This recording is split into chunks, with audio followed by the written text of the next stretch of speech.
Indo-Pacific change of command between Admiral John Aquilino and Admiral Sam Paparo. I will leave the full accolades to Secretary Austin tomorrow that he will deliver in his remarks, but the department is very grateful to Admiral Aquilino for his decades of service to the U.S. Navy and to the United States. Also in Hawaii, Secretary Austin will meet bilaterally with Australian Deputy Prime Minister and Minister for Defense Marles and Japanese Minister of Defense Kiyahara. The three leaders will also convene together for a trilateral defense ministerial meeting. And finally, Philippine Secretary of National Defense Teodoro will join for the second ever multilateral meeting of defense ministers from Australia, Japan, the Philippines, and the United States. Each meeting will cover a range of important topics on deepening defense and security ties among our nations. And of course, Secretary Austin will meet with service members supporting the Indo-Pacific Theater. We will have more on all of these meetings in the days ahead. Switching theaters, this year marks the 20th anniversary of U.S. Africa Command's premier and largest annual exercise, African Lion. 27 nations alongside NATO will contribute more than 8,000 personnel to participate in African Lion 2024, which takes place in Ghana, Morocco, Senegal, and Tunisia from April 29th through May 31st. African Lion provides an opportunity to conduct realistic, dynamic, and collaborative readiness training in austere environments. African Lion increases interoperability and strengthens shared defense capabilities and cooperation to counter transnational threats and violent extremist organizations. The exercise is a testament to the dedication participants have to enhancing security and collaboration across the continent. And staying in the AFRICOM AOR, U.S. Naval Forces Africa, U.S. Marine Corps Forces Africa, and the Ghana Navy are leading the African Maritime Forces Summit and Naval Infantry Leadership Symposium Africa this week in Accra, Ghana. Military chiefs and governmental leaders from more than 40 countries, including 30 African nations, are participating in a series of panels and focused discussions concerning maritime security and collaboration. These discussions and connections will improve interoperability across domains and continents, strengthening strategic-level relationships to help facilitate better regional cooperation when dealing with maritime threats. And with that, I'd be happy to take your questions. I'm going to go to the phones first because we have Lita Baldor joining us virtually, and then we'll come in the room. So, Lita. Thanks, Sabrina. Can you bring us up to date on the construction and ongoing process involving the pier off Gaza? And can you give us any sense when they might start any movement of humanitarian aid to the pier, or at least through the inspection process? Yep. Thanks, Lita, for the question. So in terms of an update on JLOTS, so as of today, we are over 50% complete on setting up the pier. The floating pier, you'll remember there are a few different components to this pier and the JLOTS operation. The floating pier has been completely constructed and set up. The causeway is in progress. So in terms of date of delivery, we've said from the beginning, early May. We still believe that we're on track to meet that, but I don't have an exact date for you on when humanitarian aid, when we're going to see those first trucks going into Gaza. But as soon as I have that date for you, we are, of course, going to keep you updated on that. All right, I'll come in the room. Tom. Along the lines of the pier, do we have any sense which country would be driving the trucks along that causeway to the beach? And once the trucks get to the beach, is it the World Food Program that will be distributing the aid? Thanks, Tom, for the question. So in terms of distribution on the ground, it will be the UN that is distributing the aid. But for more on that, I would direct you more to the UN to speak to that. Again, they'll be the ones on the ground doing that work. In terms of the drivers, as we've said, it will be a third party. Some parties don't necessarily want to be named publicly. I'd let others speak to that. But right now I can just tell you that it will be a third party and not U.S. forces driving those trucks off the pier. Anne. Hi. So clarification on that. Who's going to provide the security for the World Food Program workers? Is that clarified yet? Is that going to be the Israeli Defense Force? And then also the Israelis, have they given you any assurance on if they've changed their rules of engagement on to prevent another strike on aid workers. Are there any assurances that that's not going to happen again, what happened a month ago? So in terms of, I think you're referring to what happened to the World Central Kitchen workers. We have seen the IDF take some steps to prevent something like that from happening. We have also their investigation that we are reviewing ourselves, and that is an interagency effort. So I don't have more to share with you on where we are and reading out our sort of assessment of that investigation, but the IDF has shown that they are taking steps to mitigate that from happening again. As you know, we've also set up a deconfliction cell, so that is very important to ensure that aid workers are given the protective security that they need to move within Gaza to distribute that aid. U.S. forces will not be on the ground, so that is the IDF will be leading the security efforts on the ground when it also comes to that distribution. Great. Oren. At this point, for the U.S. assets involved in the construction, are U.S. force protection measures in place? Are they en route, or where does that process stand? So as you can appreciate, we, of course, are, as the Secretary has said many times before, he takes force protection very seriously. So while I won't get into our own force protection, our assets are en route. They are going to be ready to set up and stab that Gaza coastline when that causeway is fully constructed. But I just won't get into those specific force protection measures that we are taking right now. And as you know, that the IDF has given us their assurances that they will be providing security for our forces once that pier and causeway are operational. You said our assets are en route. Obviously, some are there. Can you detail what is still en route? I would direct you to CENTCOM to speak more to the assets that are moving. Again, this is involving two different COCOMs between EUCOM and Central Command, as well as TRANSCOM is providing the assets. So I would direct you to CENTCOM for more specific details on where ships are. I'm going to go to the phones and then come back in the room. JJ Green, WTOP.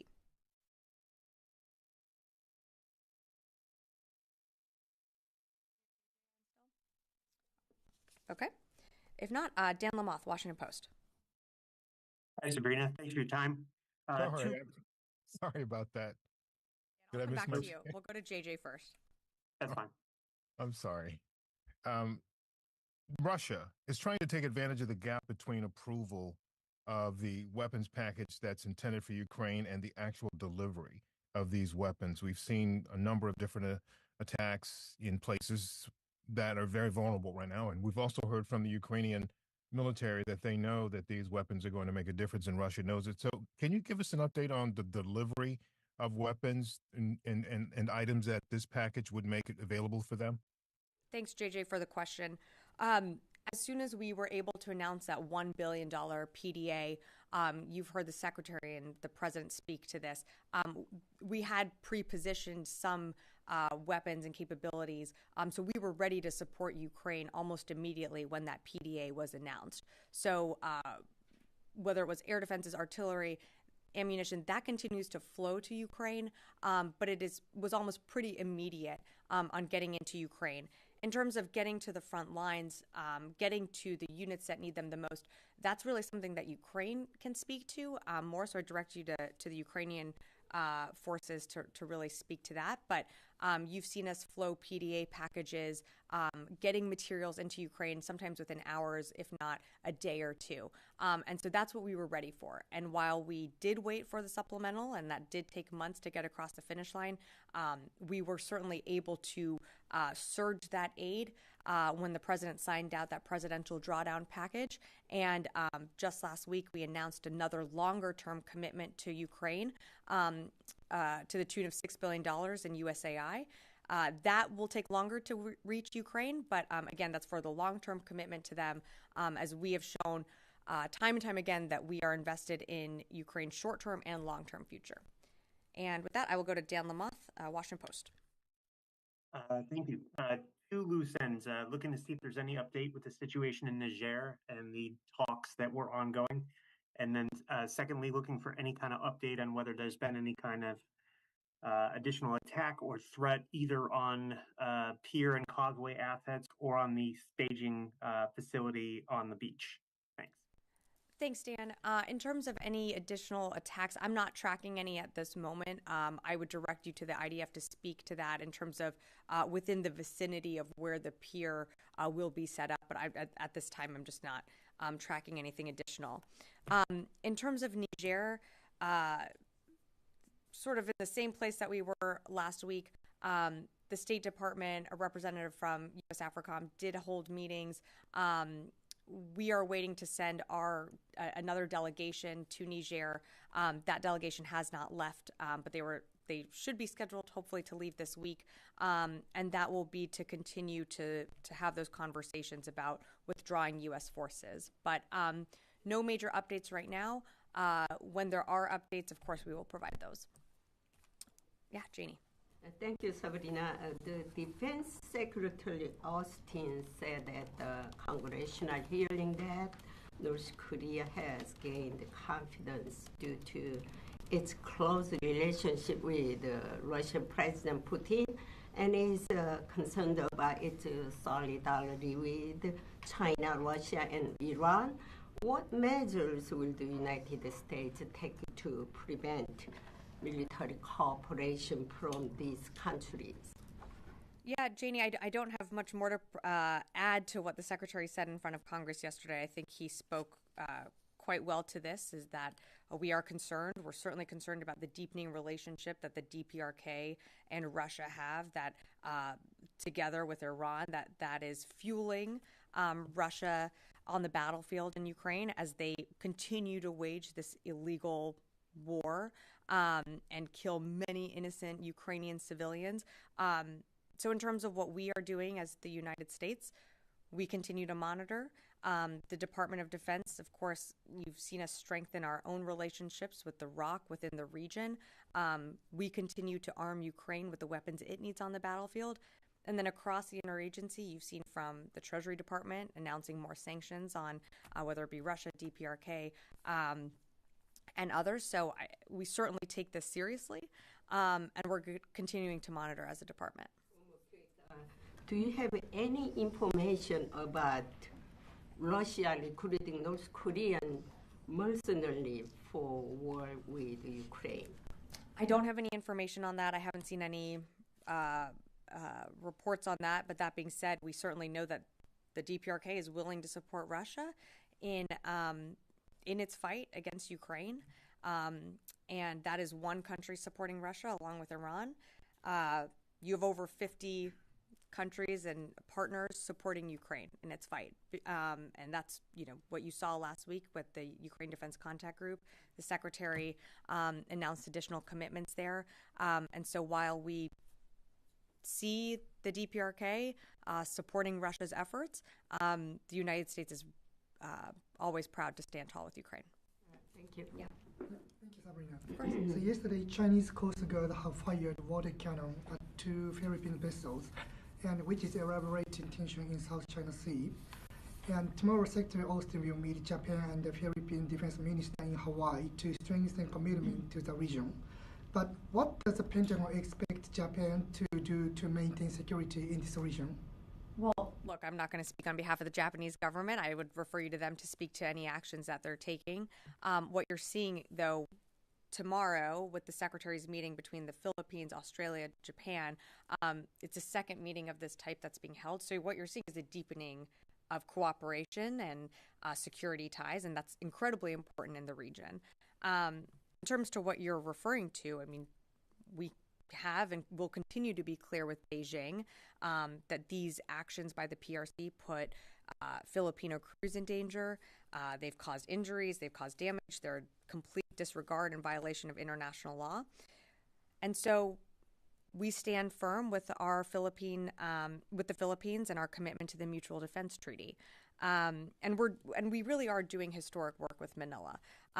We're supporting their military modernization. We're coordinating at every level of government. And so that's something that you're going to see with Secretary Austin tomorrow. Yet again, another conversation building on the relationship from the past, over the last 4 years. Great. I'm going to go to the phones here. We have a few more here. Jeff Shogel, Task and Purpose. Thank you. Mali claims that it has killed Abu Huzaifa an ISIS leader who played a role in the October 27 Niger ambush. I'm wondering, has Mali provided the Defense Department any information to confirm this, or has the Defense Department been able to independently confirm that this ISIS leader is killed? And do you have any information about what exactly the role he played in the ambush? Thank you. Thanks, Jeff, for the question. I'm sorry, I just don't have any information for you on this. I've seen some of the reports, but I just don't have anything to provide on this at this time. Sam Legrone, USNI. Hey, Sabrina. Over the last week or so, we're seeing pretty much daily attacks from the Houthis expanding as far out as the Indian Ocean. In particular, the suspected attack on MSC Orion looks like it's pretty far away from kind of the traditional Red Sea areas of attack. Are y'all looking to sort of expand the scope of Prosperity Guardian or any of the other sort of deterrent patrols or protection patrols beyond kind of the Red Sea and Gulf of Aden and get into the Indian Ocean? Thanks. Yeah, thanks, Sam, for the question. So I've seen the reports on an attack in the Indian Ocean. I just can't confirm those. As of right now, Operation Prosperity Guardian is focused on the Red Sea, the Gulf of Aden, the BAM, and working very effectively and efficiently with over 20 different countries. So right now, the mission remains the same. Should the mission change, of course, we would update you on that.